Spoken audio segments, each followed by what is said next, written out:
The Protect the Pub Coalition formed shortly after Bill 36 was introduced to the legislature.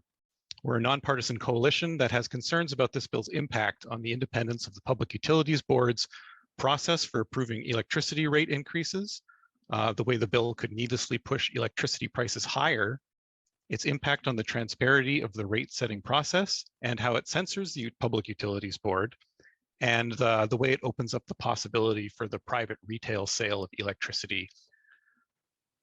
So earlier this year, we wrote an open letter that concerned members of the public could sign and send to their MLAs. That letter has now been signed over 700 times. The letter essentially just asks the government to justify and clarify the changes it wants to make to this bill, but we've yet to receive any response at all from the Progressive Conservative government. This lack of response has led us to this event here tonight. It's led us to sign up to speak to committee and encourage others to do so. Seeing a large number of people signed up to speak to committee sends a message that people are really concerned about this bill, and it also gives us all a chance to speak about our concerns directly to government. Tonight, we're here to talk about speaking to committee. Our goal here is to give you some ideas about what you might say and let you know what it's like to speak to committee so you can feel more confident walking into the room. This is going to be my first time speaking to committee, so I'm definitely nervous, even though I feel like I have a pretty good grasp of what I want to say. I'm going to start us off tonight by giving a high-level overview of some of the major issues the coalition has identified with this bill. And then we have three guests with us here tonight who are going to talk about their own experiences with speaking to committee. So before I begin my part of the presentation, just some ground rules for this presentation. We're usually a pretty well-behaved bunch, but just to make everything explicit, we're going to keep this a positive space to interact and learn with one another. Everyone's responsible for their own words, thoughts, and participation. Please be respectful of other people's thoughts and ideas, listen respectfully, and use the chat function responsibly. Please commit to being as present as possible, open to conversation, and keep this an emotionally and physically safe space for all. If you have a question during the presentation, please feel free to drop it in the chat. We have time set aside at the end to take any questions you may have. Before I start in on the issues, I just want to make it clear that you're by no means obliged to talk about all or even any of these issues during your presentation. This is just what our group has identified as important. You also don't have to speak about absolutely everything. You're only allotted 10 minutes, and you don't have to use all of it if you don't feel like you have enough to say. We also have a document that we've prepared that goes into a little more detail about these issues that can help you prepare what you want to say. In general, I'd recommend you speak about the issues you care the most about and that you feel the most confident speaking about. Okay, so the first issue, a little background. When Hydro wants to increase rates, they submit an application to the Public Utilities Board that includes what rate increase they're requesting and their reasoning for why they need more money. Under current law, the Public Utilities Board is supposed to consider whether Hydro really needs that extra revenue by examining their expenses, upcoming maintenance they have to pay, their debt payments, and so on. Bill 36 changes some of what is considered by the pub in analyzing a rate increase application. Hydro is no longer obligated to maintain a formal reserve and sinking fund. Without getting too far into accounting practices, which is out of my depth anyway, the reserve fund is sort of like a savings account where Hydro puts money aside for when it needs to make major repairs to infrastructure or to stabilize fluctuations in the cost of supplying electricity. If Hydro is no longer required to hold on to these funds, the pub is no longer required to ensure that the reserve fund plan is adequate. So you might be reasonably concerned that financial management could be insufficient as done by Hydro. Bill 36 also introduces a debt to capitalization target into the legislation. So debt to capitalization is a financial metric that measures the amount of accumulated debt in an organization against the value of everything it's owned. So in Hydro's case, that would be the value of the dams, electrical transmission lines, and so on.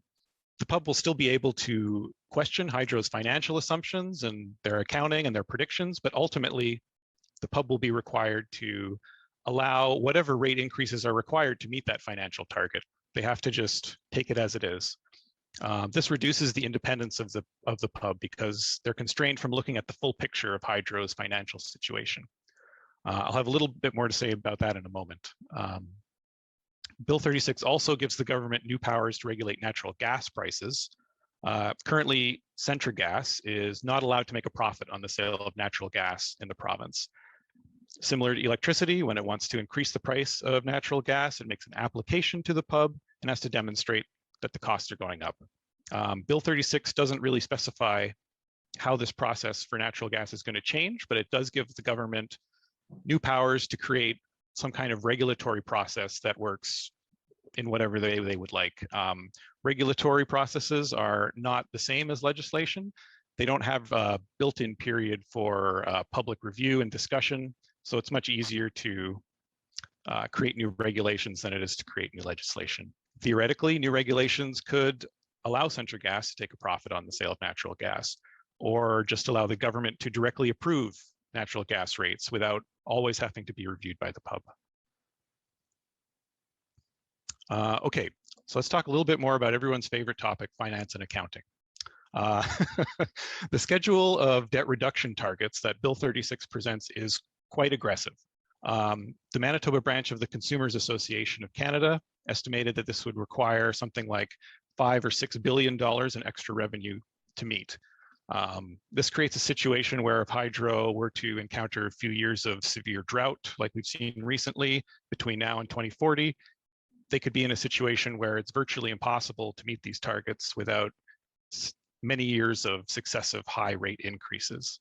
This legislation also introduces an annual rate increase cap of 5% or the inflation rate, whichever is lower. The government has been presenting this as a kind of safeguard against rate shock, but preventing rate shock is already something that the pub considers in its deliberations. And it's important to note that a 5% rate increase in a single year is very high historically. It's almost never that high. This rate cap in combination with this aggressive debt to capitalization target and our current inflationary environment, inflation is very high right now, we could potentially be looking at many years of 5% increases. And just a side note, hydro doesn't really experience inflation in the same way that ordinary people do. The reason for that is inflation is calculated based on a basket of goods that ordinary people purchase. So groceries, residential rent, tuition, things like that. These are all things that Manitoba Hydro doesn't buy. So you can't just take the overall inflation rate and say hydro's costs are going to go up by about that much as well. The last thing I'll say about the debt to capitalization target is that the schedule that's been produced appears to be essentially arbitrary. It's different now than it was in previous attempts to pass similar legislation last year. If you go back a little further in history, Hydro has been talking about wanting a 75% target in its applications to the Public Utilities Board. Ultimately, it's not clear to me that a debt to capitalization target is needed at all. In previous pub hearings, experts have testified that the big banks aren't really worried about this right now because the debt is backed by the government and they have this captive market, all of us Manitobans, that is guaranteed to them. The debt to capitalization rate naturally goes up and down over time. They just completed 2 large projects, Bipole 3 and Kiosk. And if you look at the historical debt levels, we're not really that far out of line with what we've experienced in the past. It goes up when we build new things, it goes down over time as those investments pay off. Okay, the third issue, Bill 36 changes the way rate hearings can be held. It creates an opportunity to have hearings that are done only in writing, in contrast to the format that currently exists of oral in-person hearings. In this case, there would be no meeting that interveners or the public could attend, and it's not clear that documents that get published will be in a timely way, and it's not clear that written submissions would allow for the same level of review of information that they're currently able to undertake. Just to give you an idea, typical interveners at a pub hearing include the Consumers Association of Manitoba, which represents low-income Manitobans, the Manitoba Industrial Power Users Group, various Indigenous organizations, and other businesses that are engaged in the provision of electricity in Manitoba. So many people are concerned that a written hearing format would limit public participation and also the ability of key stakeholders to ask questions to expert witnesses who are called on to give testimony. This really harms the transparency of the process. And finally, the legislation allows for completely closed hearings if the hearing involves what the legislation calls confidential commercial information. This isn't explicitly defined in the legislation, but you could be very rightfully concerned that this will close off hearings that involve commercial information, even if there's a clear public interest in that information being shared. Okay, Bill 36 officially ends hydro's monopoly on the retail sale of power. It creates a number of carve-out circumstances where private entities would be able to sell power to consumers. These carve-outs will be subject to some sort of regulation, but the government has thus far not given us any indication of what those regulations will look like. As I said earlier, regulations can be passed more easily than legislation, and whichever government is in power will be able to do this. I also note that there's no role defined for the pub in determining what kind of prices are allowed by third-party power sellers. That's not really something that's contemplated in the legislation. So I'll just go over these carve-outs because I think they're important. The first one for public charging stations, I think, is relatively uncontroversial, which is probably why they put it as the first one in the legislation. The second carve-out is for power sold on a landlord's property, condominium corporation, or housing cooperative for use by tenants or occupants or other users of the property. The way it's formatted in the bill kind of suggests that their intention here is to, say you're a landlord of an apartment building, you want to put charging stations in the parking lot, and you want to be able to charge people for the electricity they use. But the wording that's present in this legislation is very broad, so it could encompass a wide variety of circumstances we can't imagine at this time. As kind of a bizarre worst case scenario, you can imagine a landlord of an apartment building becoming the little utility company of his apartment building and reselling power at whatever rate he chooses to the tenants of that building. That's a pretty far out there speculation, but I bring that up only because I think it can be dangerous to create this kind of enabling legislation without before there's a clear picture of what the government actually plans to do. We're currently undergoing 2 major reviews of the energy system in Manitoba. Manitoba Hydro is undertaking an integrated resource plan. The company called Dunsky is also doing a provincial energy strategy. So it seems to me like they should wait until they're informed by these reports before drafting legislation like this. Moving on, there's also a carve out for power that is not transmitted over hydro's transmission lines. So you can think off-grid communities that aren't connected to the larger grid.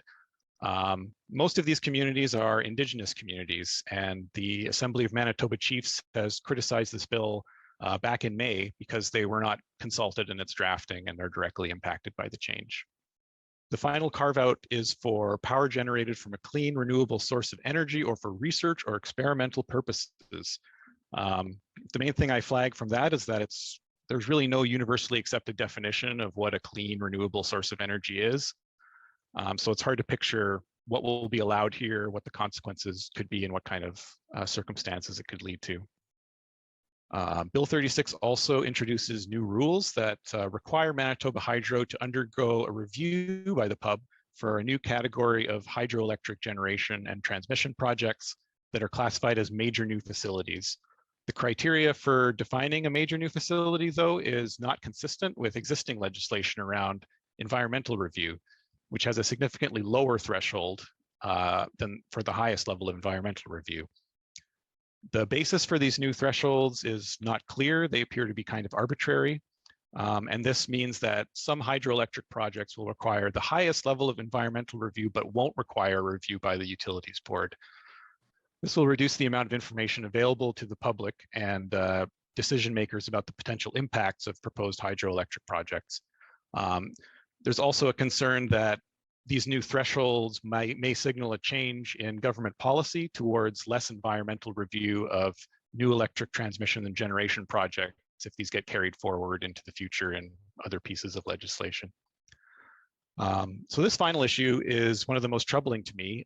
Bill 36 specifically prohibits the pub from commenting on the validity of government regulations or any other directives of government, such as via mandate letters to crown corporations, I have difficulty seeing this as anything other than a quite brazen act of censorship. The most immediate application I can imagine of this is that the pub will not be able to comment or question on the financial targets that I discussed earlier. The pub has previously rejected financial targets proposed by Hydro on the basis of expert evidence. So this step really undermines the independence of the pub.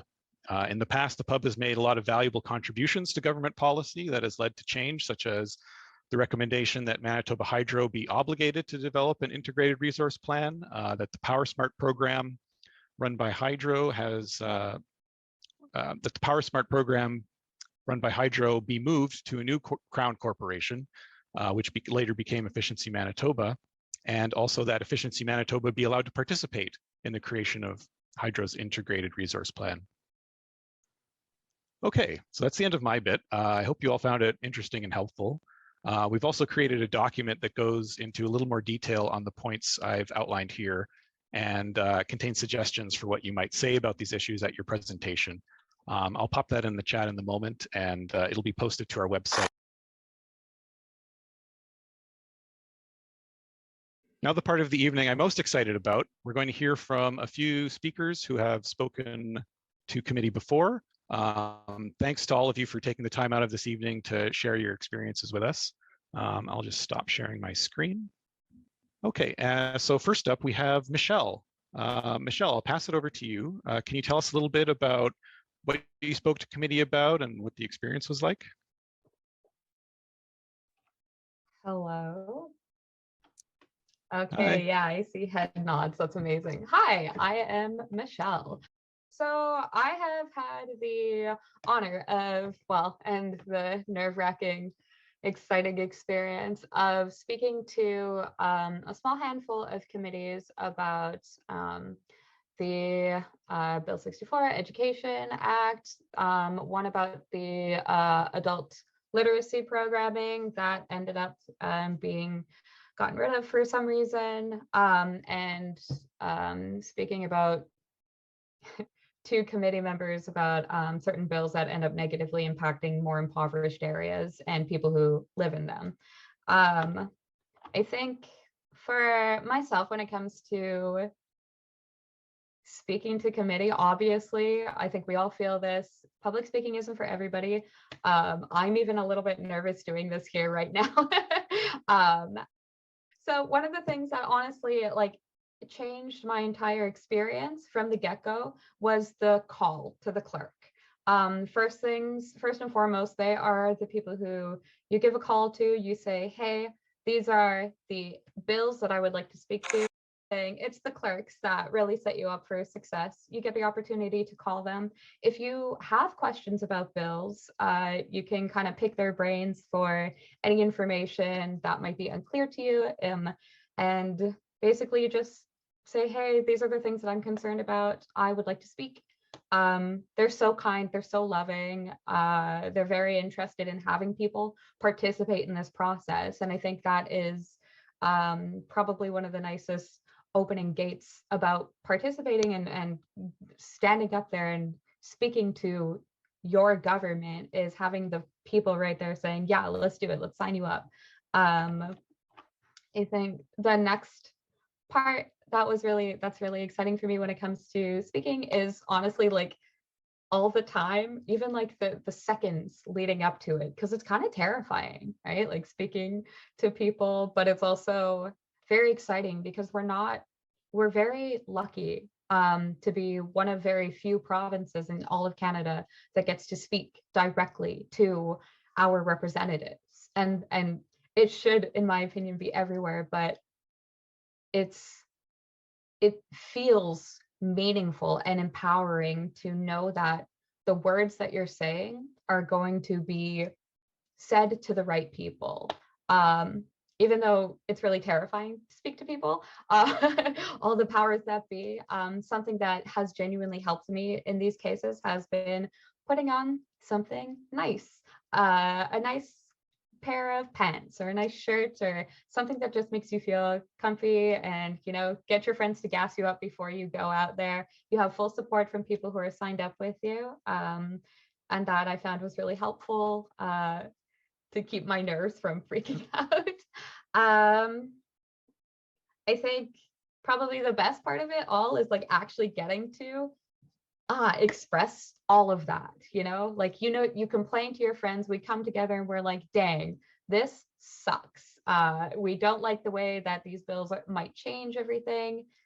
Getting to write out all of your frustrations and finally be like, you know what? I can say this to people who aren't just my friends. It feels really good to be able to get that all out to where it's genuinely meaningful, and leaving after that just is one of the most exhilarating feelings I've ever had. So that's another perk at the end of it. And then I think yeah, I think the last thing that I'm gonna say, just on the things that thanks for listening, on the things that I genuinely enjoyed about being able to stand there and face the people who are literally deciding my future, everyone's experience in this province and in the city, is knowing who I'm going to be addressing, and also knowing that there will be a time when they have to address me, right? So you say your piece, you verbalize all your frustrations. I don't like that there's a lack of transparency here. I don't like that you're basically legislating censorship. I don't like that you're going to make me poor because I can't already afford Hydra. You go off, and then they have to interact with that.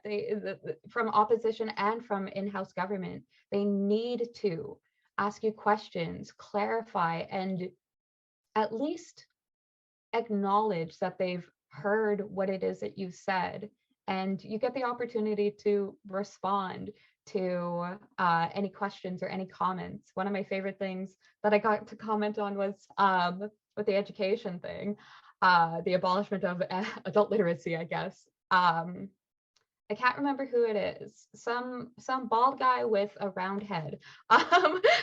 You know who I'm talking about. When we were talking about illiteracy leading to poverty, like that was something that I brought up. The dude was like, oh yeah, but don't you know that we've like lowered poverty by like 300,000 children? And I was like, that's not good enough. Like there's no reason for that to be an okay standard. And in my real life, I would have said that to my friends, but the fact that I got to say this to someone who thinks that it's justified, that 300,000, it feels really good to be able to be there and be participating.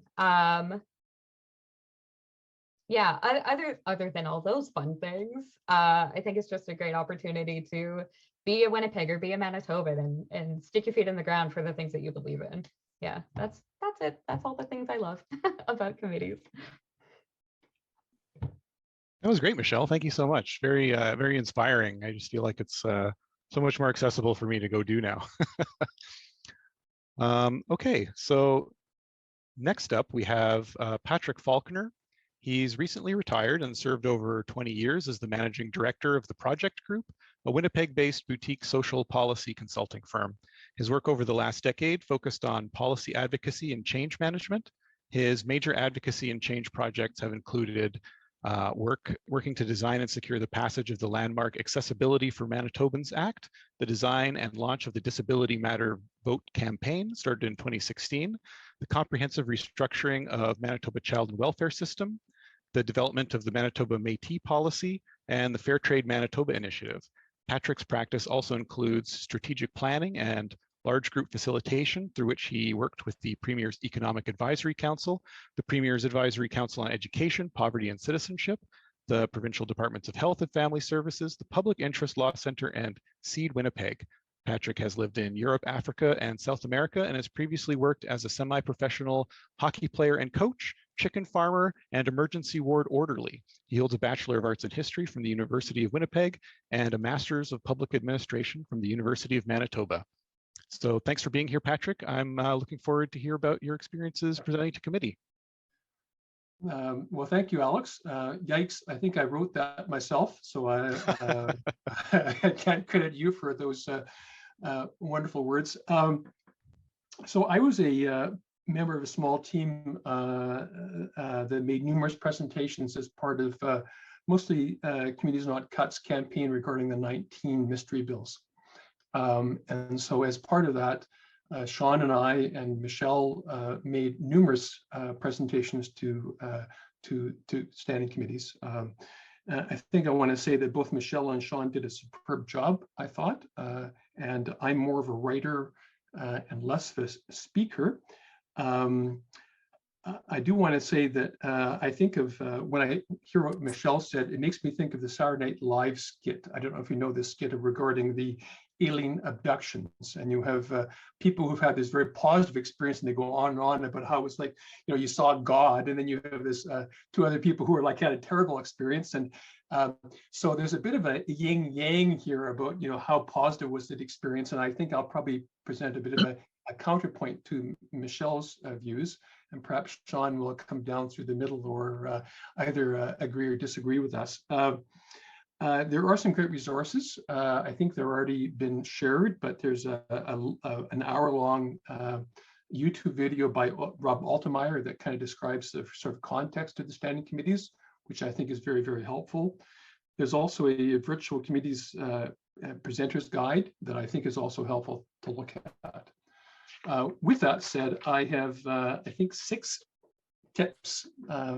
My whole experience is based on, well, maybe I should say, one of the reasons why Michelle and I might have had a different experience is I took on the tradition and I spoke to process. I didn't speak, when I spoke to the bills, I didn't speak to my concerns regarding the content of the bills. I spoke to the issue of the process by which they were introduced and the lack of decorum and respect for democratic process for not releasing the text of the bill. Maybe as part of that, my first presentation to the committee was interrupted almost every minute because they said that I was supposed to speak to the content of the bill and not the process. And so this began this kind of tirade in which the clerk had said that parliamentary process says you must speak to the content of the bill and not to the process, to which I asked for, and they backed off. But it was really difficult the first time in that I was interrupted almost every minute saying, please, you must talk about the content. And I said, no, we're talking about democratic process here. I've got serious concerns. And I was interrupted and my train of thought was interrupted many, many times. So part of the issue becomes, again, what are the rules of the game? And the rules of the game really aren't all that clear. And there was a fallback on, here's what tradition says. And when I asked them to identify what the tradition was and source that, they backed off.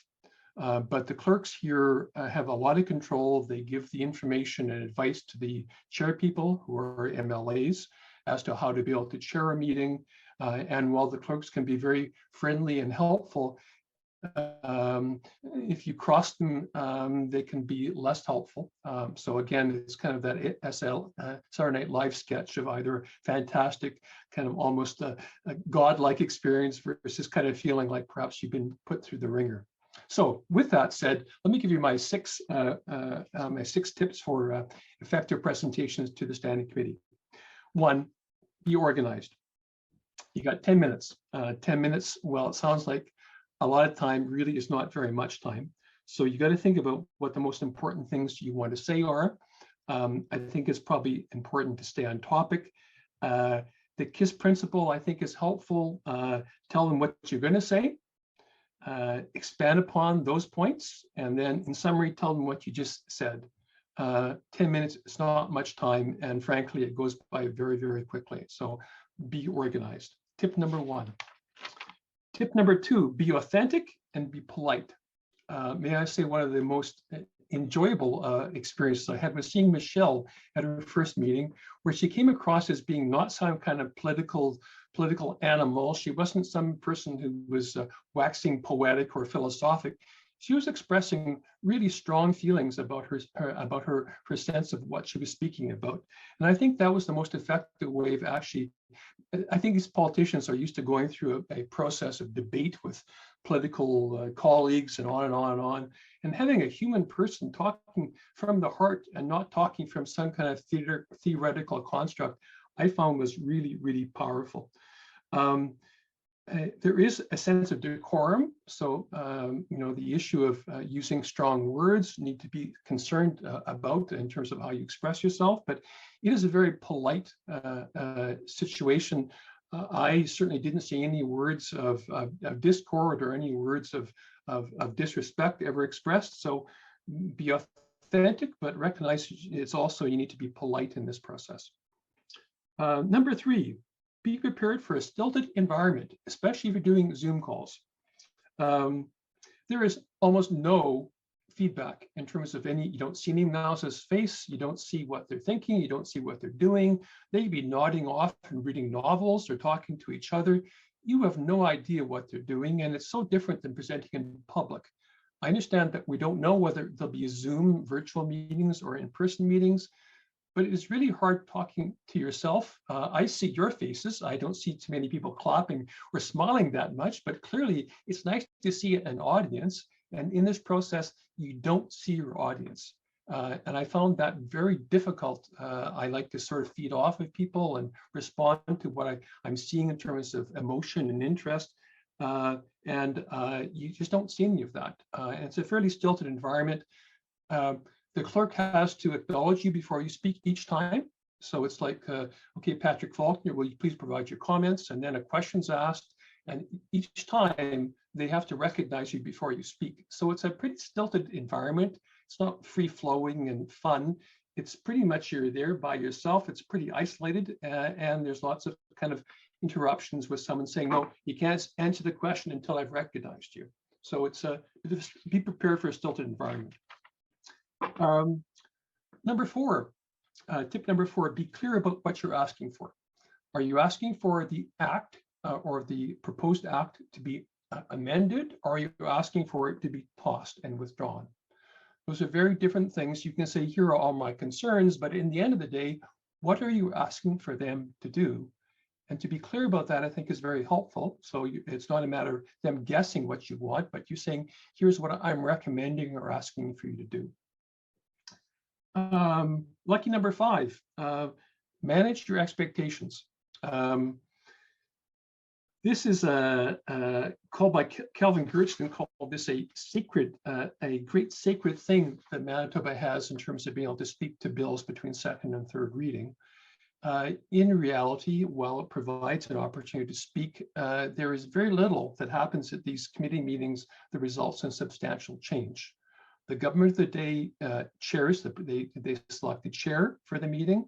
They have the majority of people who are committee members. And in most cases, while it's important to be on the record, there rarely is substantial recommendations coming out of these in the report back to the legislature. So the idea that somehow 25, 50 people are going to make recommendations and the government's going to stand back and deal with them perhaps is a bit optimistic.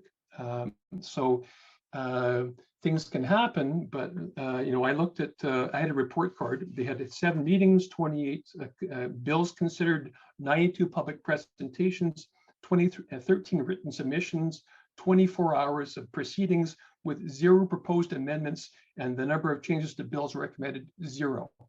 So the idea that this is going to result in significant change through the committee process, I think is not a reality, and you shouldn't be expecting that when you walk in. And tip number 4 is, after you've gone through this process, it might be a very helpful thing to be able to have a debrief, to be able to have people join in and say, how did the evening go? Because you feel kind of isolated, you're there by yourself, you don't really see the audience, you don't really have much interaction. And if you've had a bit of a difficult process, you feel you kind of hung out to dry. So there might be some reason, for example, for people who are involved in this process to be able to have a quick Zoom meeting, maybe for half an hour at the end of the session, just to be able to compare notes and talk about their experience. So those are my 6 tips, and I think I'm passing it on to Sean. That was great. Thank you so much, Patrick. Really interesting and always good to get, I guess, the opposing view. So our last speaker this evening is Sean Kettner. Sean has been volunteering with the Manitoba Energy Justice Coalition. since the fight against the Energy East pipeline in 2016. She continues to contribute what she can to rally for energy justice and the race against the climate crisis. Sean has been involved with Communities Not Cuts for several years, working against our government's austerity agenda, and has been fighting the good fight for social justice for all. Professionally, Sean is very proud of having produced over 2,400 medical demonstration puppets for children in hospitals and clinics built here in Winnipeg and distributed worldwide. She also has a long career as a puppet designer, builder, and theater designer educator. So thanks for being here, Sean. Please take it away. Thanks, Alex. And I'm so glad to be here this evening. I'm really pleased at the presentations that Michelle and Patrick gave, because it's actually very different from where I was coming at this from, because I'm going to talk a little bit more about the housekeeping aspect of it. But both Michelle and Patrick had some really wise words to share with all of you. And all of that information we will be able to, there are a recap of that really in Rob Altermeyer's presentation. And if you go to the Manitoba Legislative homepage and go down to committees or onto the committees tab, and then how to present to committee, there is that information, as Patrick mentioned. Don't get discouraged though by Patrick's little bit at the end there. I think he's absolutely right. We might not make major changes, but we do know that our voices are being heard. For example, there was a lovely letter or an article in the newspaper today. There was another article, Carol Saunders did an article a little while back.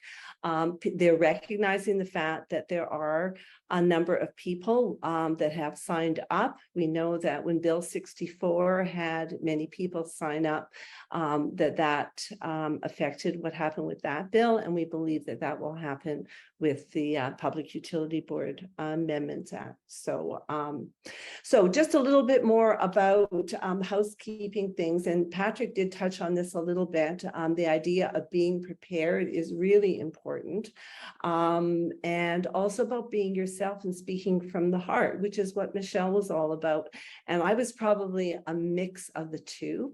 Although I've done a fair bit of,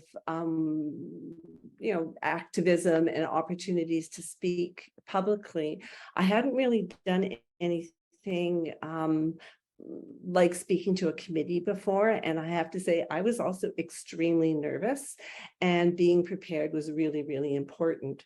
And to me, that means taking the time to write out what I want to say, following the suggestions like what Patrick said in terms of, sticking to the point and all of those things.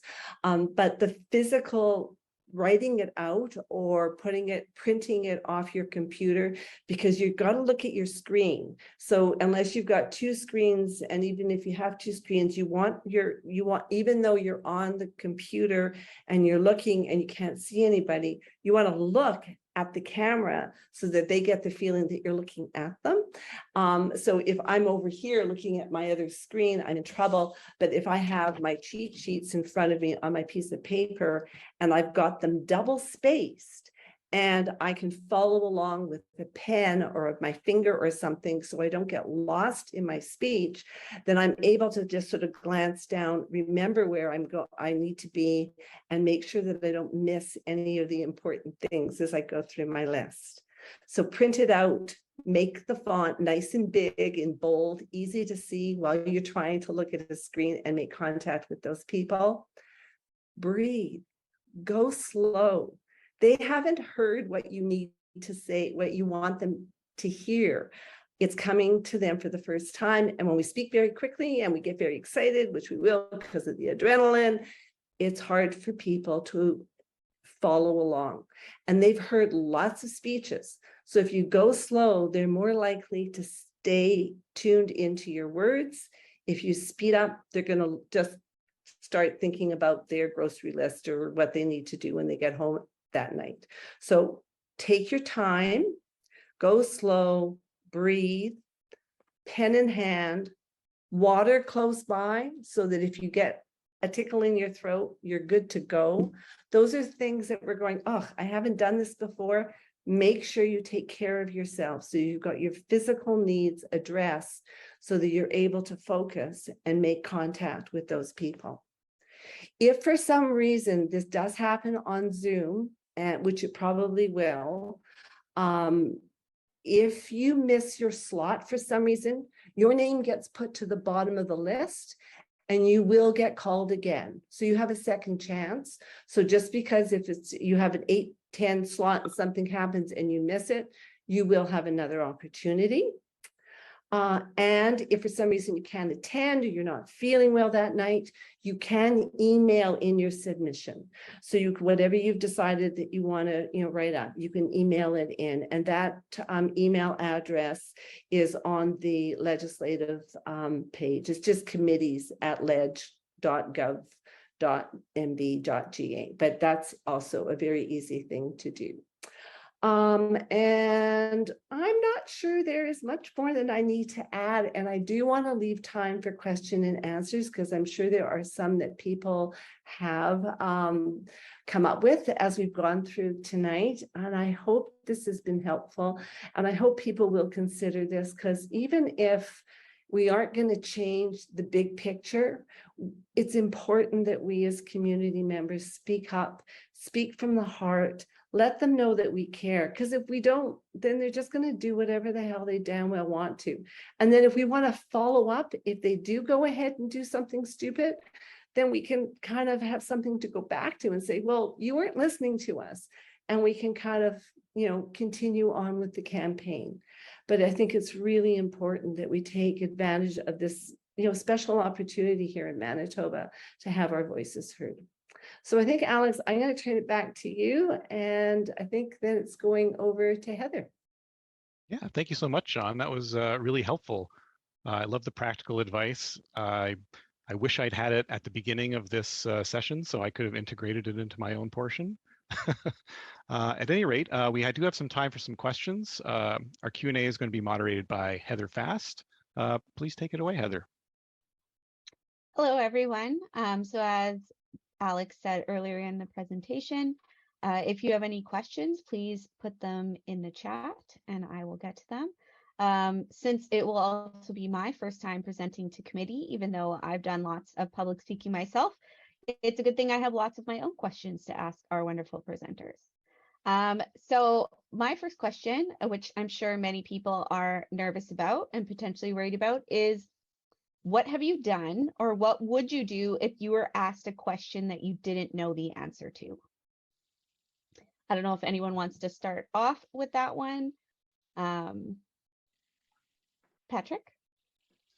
The questions, based on my experience, the questions tend to be softball questions. So there's very rarely are you challenged. The government party is going to say, "Thank you. Those are very interesting things. Thank you for sharing stuff."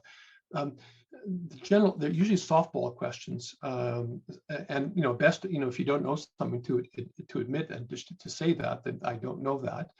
But the questions usually are softball. So, wonderful you came out today. We'd like to thank you. And then the speaker, the chairman says, do you want to reply to that comment? And that gives you, again, you've got 10 minutes. Now you've got 5 minutes. You can either answer the question and saying, well, it was really important to me to talk about this because. So the actual questions tend to be kind of throwaway questions, mostly from the government members. And you're able to sort of go on a little bit and talk about things you want to talk about in the context of that question. So best to admit, from my point of view, if you don't know something, say, that's not my area of expertise, or I would need to look at that further. But generally, my experience has been both the opposition and the government members tend to ask you softball questions to acknowledge your contributions and how welcome your words are, but without there being much challenge and debate going on. So that's my experience. Great. Thank you, Patrick. I think that's probably comforting to many of us. Michelle, you have something to add?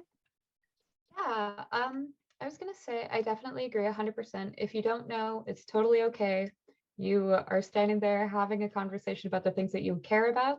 And it's okay to not know things. It's the best part. Something that I've seen people do at committee when they are asked a question is just saying, like, I can get back to you with this information. I know a lot of organization executive directors who have presented on, for example, like in Winnipeg when they were going to remove all the bus checks for bad reasons. Organizers showed up and said, here's why you shouldn't be doing that. We're asked a little bit more medium soft questions. And we're given the opportunity to say, listen, I don't have exactly what it is that you need from me right now, but I can provide you with this information in the future. And so if you have that capacity, if you have that within you to add a little bit extra later, or point committee members in the direction that would allow them, if they're genuinely interested in a question that might be harder for you to answer, getting the answer, you can point them in the direction that might be helpful for them to get that answer. Yeah. I think follow up, I see Irene's comment there about, do we have 5 minutes to reply to the questions? So some of those soft replies do actually give you an opportunity to add more. So you might want to have something in your back pocket that is something that might not be on your first list of things that you want to comment, but if you thank them back for the opportunity, and then you can add in whatever. So there's 5 more minutes and they do set the clock. So yes. So Great. Thank you very much for your answers. That was very helpful. You've already addressed a couple of questions that we've seen in the chat. So another one from me is, do you have any suggestions for starting off or finishing your presentation? Sometimes it can be hard to kind of get going, or you can kind of feel weird about a presentation if you don't kind of end it perfectly or end it on kind of an awkward note. Sean, did you want to go first with that one? well, only that we won't know exactly who is on the committee until just before, but that will be available on the Ledge's website. So the night before or that day, you can actually check to see, so that you can address the members of the committee directly. So you'll be able to see the 5 or 6 names, and then you can add that to your introduction, including the person who's chairing the meeting, and to thank people at the end.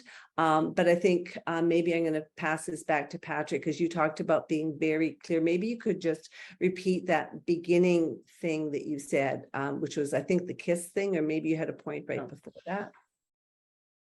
And again, I don't think there's a right way and wrong way to do things. So I think anything that feels good to you, I think go with. I found it effective at the beginning to sort of introduce yourself, and in a minute or 30 seconds of your 10-minute, you'll say, here's who I am, so they kind of know who you are. I think that it humanizes things again. They're human beings, you're a human being, who's saying, here's who I am, and this is why this is important to me. So I think that helps a lot as an intro. Again, the KISS is, you only have 10 minutes. Maybe you can say 3 things. What are the 3 most important things you can say? Because you try to get 10 things or 20 things or 5 things, 3 things you can probably get through. And in the end, again, I would suggest that the issue is, what are you asking them to do? So, make yourself human, talk about the most important things to you, end off with a call to some kind of action. That would be my suggestion. Thank you very much. Michelle, did you have anything you wanted to add? I agree with both. I think my last thing is, a lot of the times with a call to action, as well as kind of like, a call to action and a plea for humanization of people in Winnipeg and Manitoba. Something that I sometimes think about is, like, when was the last time I read, because I don't like reading lots of things, but when was the last time I read something that, like, caught my heart, caught my emotions, and kind of really resonated with me. And sometimes when I write, I try to apply, well, what would make me feel something about what it is that I'm trying to get accomplished when I'm communicating with these people who are my representatives. If that's helpful, I hope that helps. Just I like to relive my emotions and be like, how can I make you feel this? So maybe that'll help. I think it's so important, and Rob Altemeyer actually mentions this in his webinar, that we're very clear on what it is that we're asking. Like, are you asking them to change a specific part of the bill, or are you asking them to get rid of the whole bill? So just make sure that you have a clear ask. Not that they're going to listen to us, but you want to ask anyways. You want to be very direct on your ask. And again, that ask, and everyone will have their views on this, but the reality is that this government is heading into an election year, and they're very low down in the polls, and they really can't afford to do anything to pass bills that are highly controversial, to which there's strong public disagreement with. They can, but the extent to which that feeds into electoral fortune in the October 23 election. So the issue, and the polls, the information that's been provided by the Consumer Association of Canada, regarding the number of Manitobans, the percentage of Manitobans who think this is just bad. I mean, wow. I mean, they just can't afford to be putting these bills forward and passing them that go against the views of a vast majority of Manitobans. And the more the MLAs know that they're possibility of being elected in the next election is based upon bills like this being passed, and how this might not be politically advantageous for them to pursue, I think it's pretty important. So withdrawing the bill, I think, is like, wow, you just don't want them, I think they're very sensitive to the issue of public views at this point in time. So I think this will be perhaps a more effective time to be able to raise those issues. Okay. So one final quick question I think you'll be able to answer fairly quickly is, have you provided a written submission along with your oral presentation? I know some of us are last minute people that might not have everything written down.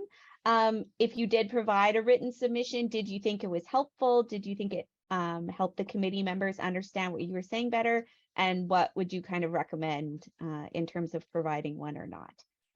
Sean? I did not. So no, I didn't. So I can't really speak to that, but I know that it's certainly something that's possible. And you don't need to print 20 copies like they used to. You can just send it in email. So Patrick or Michelle? Patrick just left. So I also have not printed it or sent anything in writing. I'm often the last minute person. I